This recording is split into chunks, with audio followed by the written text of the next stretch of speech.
ஓம் சாய்ராம். என் அன்பு செல்லமே, என்னுடைய தங்கமே, வாழ்க்கையில் நான் எல்லாவற்றையும் பார்த்து விட்டேன் என்று சொல்பவனும் அவனுக்கு இன்னும் ஒன்றும் தெரியவில்லை என்றுதான் அர்த்தம். அதுவே நான் எல்லாவற்றையும் இன்னும் சாதிக்கவே இல்லை, வெற்றியையே பார்க்கவில்லை என்று சொல்பவனுக்கும் இன்னும் ஒன்றுமே தெரியவில்லை என்றுதான் அர்த்தம். அதுபோல வெற்றி அடைந்து விட்டோம் என்று தலைகணத்தில் இருக்கவும் கூடாது. நான் இன்னும் வெற்றி அடையவில்லையே என்ற தோல்வி, அதாவது சோர்ந்தும் போகக்கூடாது. புரிகிறதா?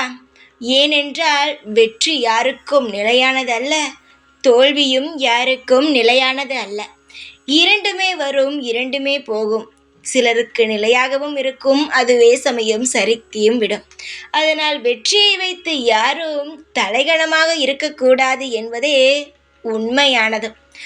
உதாரணத்திற்கு ஒரு கதை சொல்கிறேன், நன்றாக காதில் வாங்குங்கள், அப்பொழுதுதான் புரியும் நான் என்ன சொல்ல வருகிறேன் என்பது. உதாரணத்திற்கு ஒரு கதை சொல்கிறேன், நன்றாகவே காதில் வாங்கிக் கொள்ளுங்கள். ஒரு காட்டில் ஒரு சிங்கம் இருந்தது. அதே இடத்தில் ஒரு குளவியும் இருந்தது.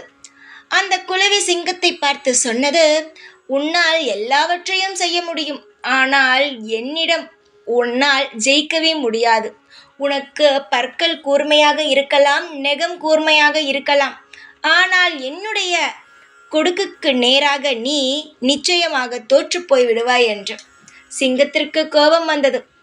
அதை எப்படியாவது அடித்து விடலாம் என்று 2 கையை தூக்கி அடிக்க முயற்சி செய்தது. அந்த குளவி நேரடியாக வந்து கண்ணு, காது, மூக்கு என்று கொட்டியது. அப்பொழுது அதோட கையே, அதாவது அந்த சிங்கத்துடைய கை அந்த குளவியை அடிக்கலாம் என்று முயலும் பொழுது அதோட கையை நெகமே அது முகத்தை எல்லாம் கீறிவிட்டது. அப்பொழுது சிங்கமானது மயங்கிய நிலைமையில் விழுந்தது. அப்பொழுது தலைகணத்தில் அந்த குளவி, என்னை யாராலும் எதுவும் செய்ய முடியாது என்று சொல்லிக்கொண்டே போய்கொண்டிருக்கும் பொழுது ஒரு சிலந்தி வலைக்குள் மாட்டிக்கொண்டது. அந்த சிலந்தி அந்த குளவியை தின்றும் விட்டது. இப்படி இருக்கும் பொழுது நீ என்ன புரிந்து கொண்டாய்? எந்த இடத்திலும் நம் வெற்றியை காண்டோம் என்று சொல்லவும் கூடாது, நம் தலைகணமாக இருக்கவும் கூடாது. ஏனென்றால் நமக்கு எதை கடவுள் கொடுத்திருக்கிறானோ அதை வைத்து நாம் நல்லதுதான் செய்ய வேண்டுமே தவிர, மற்றவர்களுக்கு அதனால் தீமை ஏற்பட்டால் நிச்சயமாகவே அது கொஞ்ச நாளில் பறிபோகிவிடும்.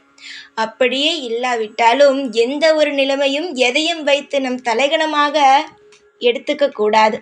தங்கமே, வெற்றி என்பது இன்றிருக்கும், நாளை இருக்குமா என்று கேட்டால் தெரியாது. ஆனால் தோல்வியும் அதே மாதிரிதான். இன்று தோல்வி இருக்கும், நாளை தோல்வி இருக்குமா என்று கேட்டால் கிடையாது.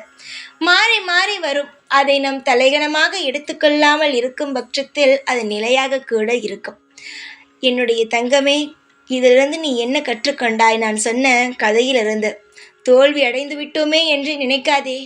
உன்னை ஒரு நபர் கேலி செய்கிறான் என்று நான் நினைக்காதே. அவன் வெற்றி அடைந்து விட்டான் என்றெல்லாம் நினைக்காதே. நீ இன்று தோற்கலாம், ஆனால் நாளை ஜெயிக்கலாம். இப்படியும் மாறலாம். அதனால் மாற்றம் என்பது ஒன்று. ஆனால் அந்த மாற்றத்தை உருவாக்கிக் கொள்வது நம் கையில்தான் இருக்கிறது. மாற்றம் வரும். பொறுத்திருந்தால் அனைத்தையும் முன்னால் சுலபமாகவே கடந்து வர முடியும். எதிலும் போய் தேவையில்லாமல் மாட்டிக்கொள்ளாதே. வெற்றி அடைந்து விட்டேன் என்று சொல்லும் நபரிடம் தள்ளியே நில். அவன் எப்பொழுது வேண்டுமானால் அவன் தலைகளத்தால் அவன் எங்கு வேண்டுமானாலும் மாட்டிக்கொள்வான். பொறுத்திரு. உன்னுடைய காலம் வரும், உனக்கான நேரம் வரும். சீக்கிரமாக உனக்கான அனைத்தும் உன்னிடம் கிடைக்கும்.